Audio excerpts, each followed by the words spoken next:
بسم اللہ الرحمن الرحیم۔ تحریک لبیک پاکستان نے اتوار کو صبح کے وقت ایک ریلی نکالنے کا اعلان کیا تھا اور یہ احتجاجی ریلی تھی۔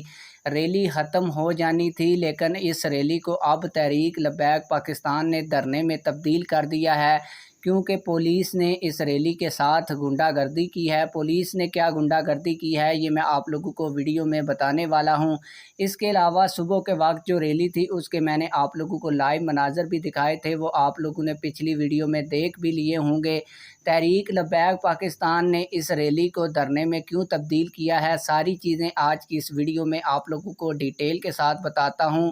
لیکن ویڈیو میں آگے بڑھنے سے پہلے آپ لوگوں سے یہی ریکویسٹ ہے، اگر آپ نے ابھی تک ویڈیو کو لائک نہیں کیا ہوا تو ویڈیو کو لازمی سے لائک کر دیں اور چینل کو بھی سبسکرائب کر دیں تاکہ ہماری یہ جو خبر ہے وہ زیادہ سے زیادہ لوگوں تک پہنچ سکے۔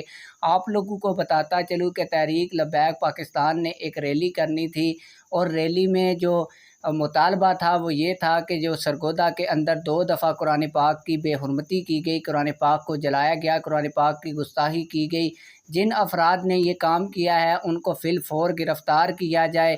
تحریک لبیک پاکستان نے الٹیمیٹم بھی پولیس کو دیا، لیکن پولیس 3 مہینے گزرنے کے بعد بھی لیت و لال سے کام لے رہی تھی اور مجرمان کو گرفتار نہیں کر رہی تھی، جس کے بعد تحریک لبیک پاکستان نے آج بروز اتوار کو صبح ایک احتجاجی ریلی کا اعلان کیا۔ انتہائی پرامن احتجاجی ریلی تھی، صبح کے وقت میں نے آپ لوگوں کو دکھایا بھی، لیکن پولیس نے آتے ہی ساتھ پریزنر وین میں تحریک لبیک پاکستان کے کئی کارکنان کو گرفتار کیا، جس کے بعد تحریک لبیک پاکستان کے قائدین جو سرگودا کے ہیں انہوں نے اس ریلی کو دھرنے میں تبدیل کر دیا اور یہ کہا کہ یہ دھرنا اس وقت تک جاری رہے گا جب تک پولیس تحریک لبیک پاکستان کے کارکنان کو چھوڑ نہیں دیتی اور جو مجرمان ہیں جنہوں نے قرآن پاک کی گستاخی کی ہوئی ہے وہ گرفتار نہیں ہو جاتے۔ آپ لوگوں کی اس حوالے سے کیا رائے ہے؟